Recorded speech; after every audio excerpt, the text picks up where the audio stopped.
you see what I see?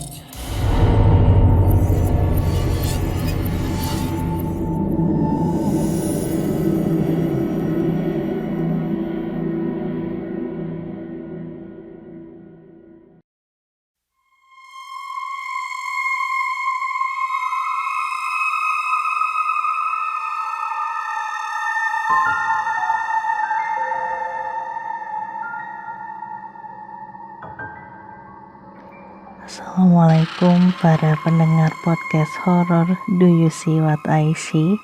Apa kabar? Semoga selalu sehat dan bahagia ya. Tahun 2009, ada 3 orang anak Malang yang tinggal tidak begitu jauh dari rumah. Mungkin hanya berjarak 15 rumah saja. Kita sebut saja mereka Ikhlas, Rida, dan Baby Mena.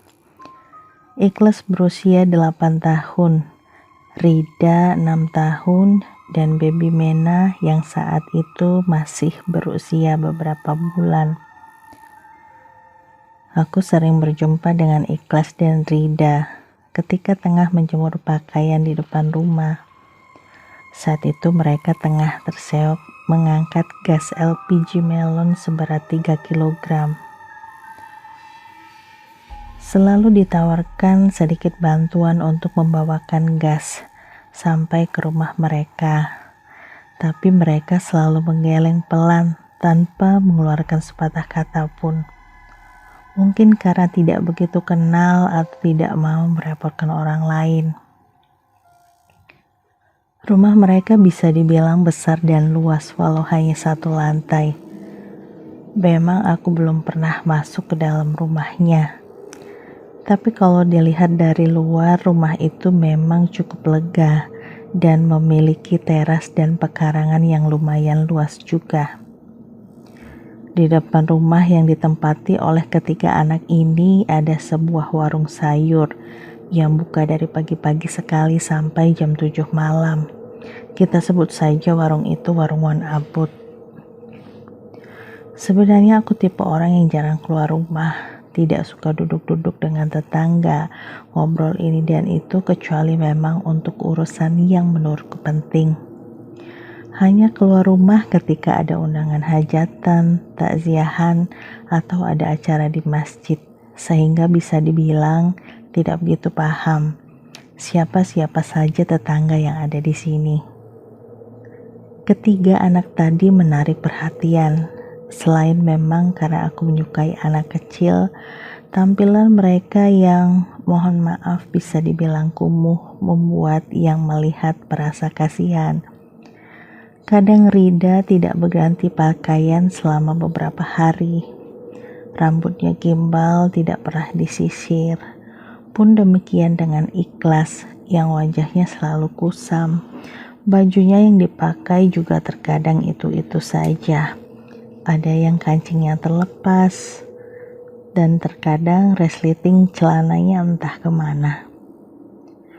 Jujur ingin sekali membantu, tapi pernah suatu ketika aku membelikan mereka sarapan di bibi penjual kue tampah, ayah mereka datang ke rumah dan marah-marah.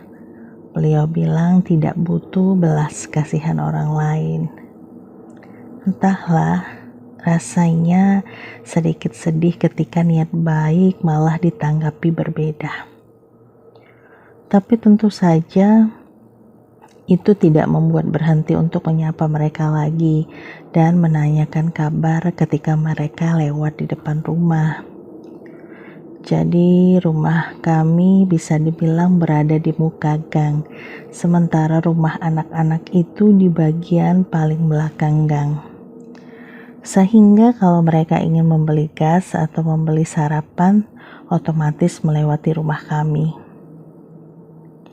Suatu hari di masjid ada semacam acara. Aku lupa tepatnya acara apa. Entah itu Isra Mi'raj ataupun Maulid Nabi. Tapi yang pasti di masjid sedang ada ramai-ramai. Dan aku dengan teman sebelah rumahku menjadi salah satu panitia konsumsi. Singkat cerita, setelah acara selesai, para panitia konsumsi ini mendapatkan beberapa kelebihan kotak makan. Kalau tidak salah ingat, isinya ada nasi kuning, lauk, sayur, ada pisang dan air mineral dalam kemasan cangkir. Beberapa kotak lain berisi snack jajanan pasar dan makanan ringan. Aku otomatis kepikiran Ikhlas, Rida, dan Baby Mena. Dengan mengajak Mulia, aku berniat untuk mengantarkan beberapa kotak makanan itu ke rumah mereka yang berada di ujung gang. Memang waktu itu bisa dibilang cukup malam ya, karena acara pun selesai sekitar jam 11. Tapi kami pikir kami akan berjalan bersama beberapa orang jamaah lain yang juga pulang dari masjid. Jadi walaupun jalan di lorong agak gelap karena lampu jalan yang remang-remang dan banyak tetangga yang memang hanya menghidupkan lampu untuk sekitaran rumah mereka saja, kami tidak akan begitu merasa ketakutan. Semua lampu masjid sudah dimatikan. Kami berjalan beriringan dengan beberapa bapak-bapak dan ibu-ibu lain awalnya. Namun kemudian ketika masuk ke gang tempat kami tinggal, hanya tersisa beberapa orang saja. Beberapa orang bertanya akan kemana kami. Aku dan Mulia mengatakan kalau kami akan mengantarkan beberapa kotak makanan ini ke rumah di ujung gang, tanpa menyebut akan ke rumah siapa. Kalau tidak salah, masih ada 3 atau 4 orang bapak-bapak yang berjalan sampai ke gang bagian ujung. Sampai akhirnya hanya Wan Abud saja, pemilik warung sayur, yang berjalan di belakang kami. Setelah sampai di depan teras rumah Wan Abud, beliau sempat menanyakan apakah aku dan Mulia berani untuk ke rumah besar itu. Kami menganggukkan kepala. Wan Abud mengucapkan salam lalu masuk ke dalam rumah. Berjalan beberapa meter dari rumah Wan Abud, kami sampai di sebuah rumah besar dengan pohon belimbing wuluh di bagian sampingnya. Pagar rumah yang terbuat dari besi tua berderit ketika aku dan Mulia mendorong dengan pelan. Suasana rumah itu gelap di bagian luarnya. Tapi ada sebuah cahaya kecil bergoyang-goyang dari dalam rumah yang terlihat dari kaca besar yang ada di samping. Aku pikir itu yang dinyalakan oleh ayah atau ibu ketiga anak-anak itu. Mungkin lilin, lampu teplok, atau semacamnya. Kami menaiki satu anak tangga lalu mengucapkan salam. Terdengar suara Baby Mena yang menangis, mungkin karena lapar. Namun ia tiba-tiba saja tenang setelah sebuah suara seorang wanita menyenandungkan sebuah lagu Jawa yang tidak kami ketahui artinya. Kami masih mengucapkan salam, berharap ada seseorang yang membuka pintu. Beberapa menit menunggu, aku dan Mulia masih mengamati siluet bayangan wanita dengan leher dan lengan yang terlihat cukup panjang. Mungkin sekilas mirip Memphis. Kami tidak begitu mempermasalahkan itu karena tidak mengerti rumus dan hitungannya bagaimana bayangan di depan cahaya lilin sampai terlihat seaneh itu. Perasaan lega menyapa ketika Ikhlas keluar dari pintu dapur. Malam itu ia mengenakan kemeja putih yang tidak dikancingkan. Perut dan pusarnya terlihat terbuka. Ia mengucuk mata dan menanyakan kenapa aku dan Mulia datang ke rumahnya. Aku menyodorkan kantong besar berisi beberapa kotak nasi minyak dan snack. Tanpa banyak bicara, Ikhlas menyambutnya, mengucapkan terima kasih lalu berlalu meninggalkan kami. Tidak lama Ikhlas kembali membuka pintu, mempersilahkan kami berdua untuk masuk. Aku menatap ke arah Mulia. Gadis itu menggeleng dan memberitahu bahwa hari sudah larut malam. Lain kali saja, jawab kami sambil mengucapkan terima kasih. Ikhlas melambaikan tangan. Yang kami rasa ia masih berdiri di depan pintu bahkan sampai suara pagar depan kembali berderit. Aku sempat memindai keadaan sekeliling rumah. Angin dan hawa dingin menelusup ke belakang leher dan pergelangan tangan. Padahal saat itu aku mengenakan gamis dan jilbab yang cukup lebar. Sebuah tangan panjang, kurus, seperti Memphis, terlihat melambaikan tangan di belakang tubuh Ikhlas yang masih menatap kepergian kami. Aku pun membalas lambaian tangan itu, lalu menutup pagar.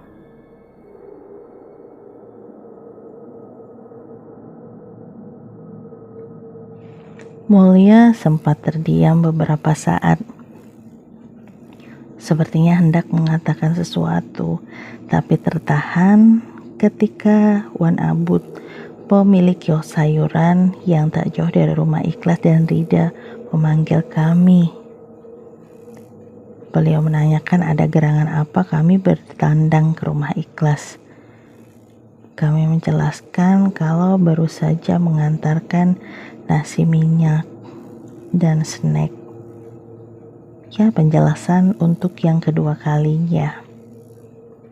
Wan Abud bertanya lagi, apa terjadi sesuatu yang aneh ketika kami sedang berada di sana?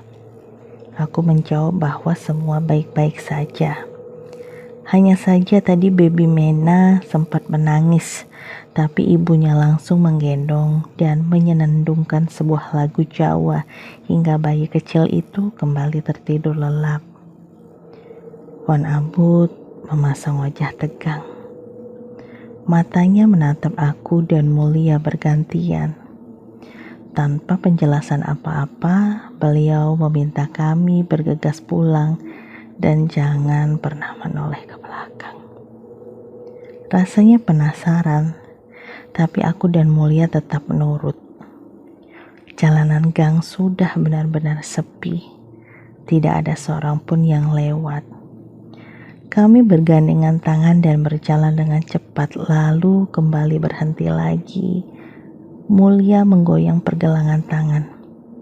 Sepertinya ada sesuatu yang salah, Kak, ucap Mulia.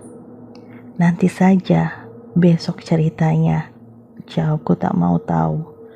Tapi Mulia seolah ingin menuntaskannya malam itu juga. Padahal rumah kami masih setengah perjalanan lagi. Lantas, Mulia meneruskan kalimatnya. Aku ingat pernah datang ke rumah itu beberapa bulan lalu bersama Mama, ucap Mulia. Napasnya masih tersengal. Berarti Ikhlas dan Rida sudah pernah bertemu denganmu di rumah itu. Mulia mengangguk dalam remang malam. Dia menarik napas, seolah kalimat yang akan dikeluarkan setelah ini amat sangat berat. Ya, tentu saja. Aku yang membantu mengurus baby Mena yang masih merah ketika ibunya meninggal setelah melahirkannya, ucap Mulia terbata. Kan sudah aku bilang, besok saja ceritanya, jawabku kesal sambil menahan rasa merinding yang sudah mendera tubuh. Lalu kami berdua berlari dengan cepat.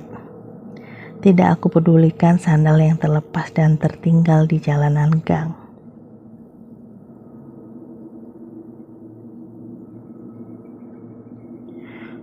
Beberapa waktu kemudian, toa masjid berbunyi. Mungkin sekitar 3 atau 4 bulan setelah kami mengantarkan kotak makanan ke rumah Ikhlas. Imam masjid mengabarkan bahwa salah satu warga di gang tempat kami tinggal meninggal dunia. Berhubung aku tidak begitu paham siapa-siapa saja orang yang berada dalam gang yang sama, aku berniat untuk bertanya kepada Mulia atau mamanya. Tapi ketika sampai di rumah mereka yang hanya berjarak 3 meter dari rumahku, aku melihat kalau Mulia dan Mama tengah bersiap-siap mengenakan pakaian dan jilbab yang serba hitam. Mulia mengajak melayat tanpa memberitahu siapa yang meninggal dunia. Aku hanya menurut, bergegas masuk ke dalam rumah dan berganti pakaian.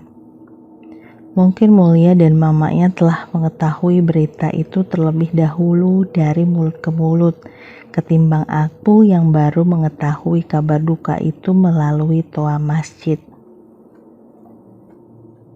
Warga lain nampak berkerumun di suatu titik di ujung gang. Perasaan hati mulai tidak nyaman dan was-was. Siapa yang meninggal? Tanyaku pada Mulia dan Mama, tapi keduanya hanya diam.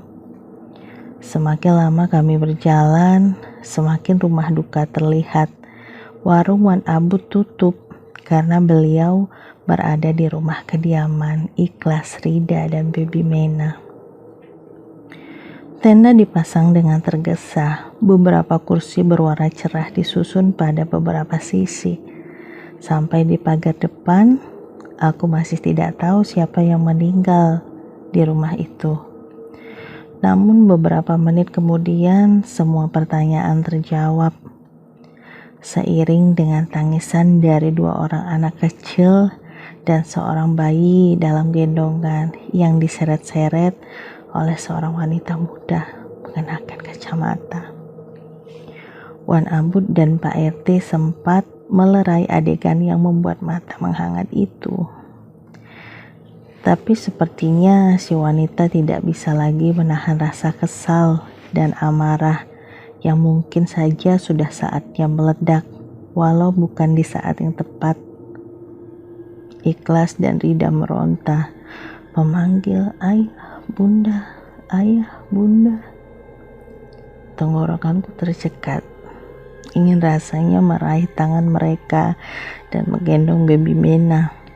Tapi wanita berkacamata dan pria di sebelahnya menarik ketiganya dengan paksa sambil memberikan caci maki. Karena ibumu, bapak meninggalkan kami. Karena kalian, bapakku mati, teriaknya dengan berang. Entah apa yang terjadi sebenarnya. Aku pribadi tidak begitu paham. Setelah pulang melayat, barulah aku mendengar kabar bahwa wanita berkacamata itu membawa Ikhlas, Rida, dan Baby Mena ke sebuah panti asuhan karena tidak ada yang akan merawatnya. Malang sekali nasib mereka.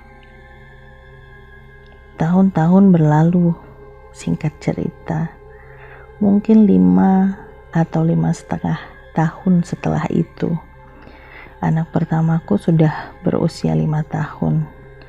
Ia bersekolah di sebuah TK tak jauh dari rumah. Suatu hari jelang Ramadan, sekolahnya mengadakan kunjungan ke sebuah tempat. Kami membawa uang sumbangan, beberapa keperluan bahan pokok, hingga mainan dan pakaian layak pakai.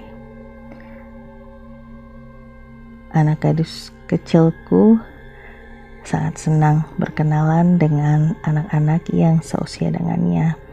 Dia mengobrol, tersenyum, dan ikut membagikan hadiah. Seorang gadis belasan tahun menarik perhatianku.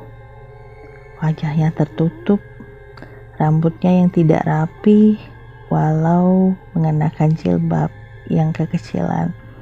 Mata indah dan bulu mata lentik itu mengingatkan aku pada sosok Rida. Ya, dan benar itu ternyata Rida.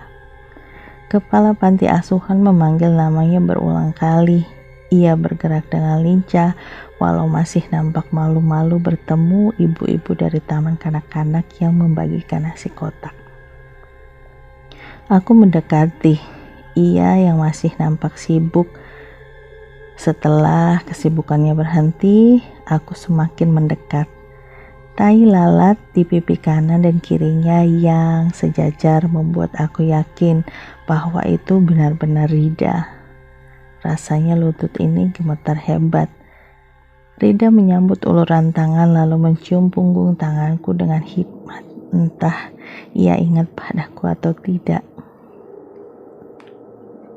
Sejak mengetahui Rida di sana, aku selalu mengajak orang tua dan wali murid mengadakan kunjungan ke panti asuhan itu setiap bulannya. Alhamdulillah semua menyetujui. Walau sebenarnya aku juga belum tahu pasti apakah Baby Mena dan Ikhlas juga berada di panti asuhan yang sama. Aku ceritakan hal itu kepada Mulia dan Mama. Mereka sangat senang. Keduanya juga ikut menitipkan beberapa camilan ketika TK mengadakan kunjungan. Hingga suatu hari, kejadian mengejutkan terjadi lagi. Kali ini lebih membuat hati menangis. Lebih dari kejadian 5 tahun lalu. Panti asuhan tempat Rida tinggal masuk ke dalam sebuah berita di stasiun televisi lokal. Beberapa wajah anak gadis belasan tahun itu diblur karena kasus ruda paksa yang dilakukan oleh salah satu pengurus panti asuhan. Sungguh-sungguh laknat dan biadab. Tidak hanya sampai di situ. Tak lama berselang dari kejadian itu, beberapa foto tersebar di laman sosial media dengan lambang F. Foto-foto yang membuat ngeri dan sedih dalam waktu yang bersamaan. Seorang gadis belasan tahun gantung diri di kamar panti. Wajah itu wajah yang aku kenal dulu. Wajah anak kecil bermata sendu dengan tahi lalat di pipi kanan dan kirinya. Foto-fotonya tidak diblur. Begitu mengenaskan dengan lidah yang terculur, mata yang membeliak lebar, dan wajah bundarnya yang berwarna biru.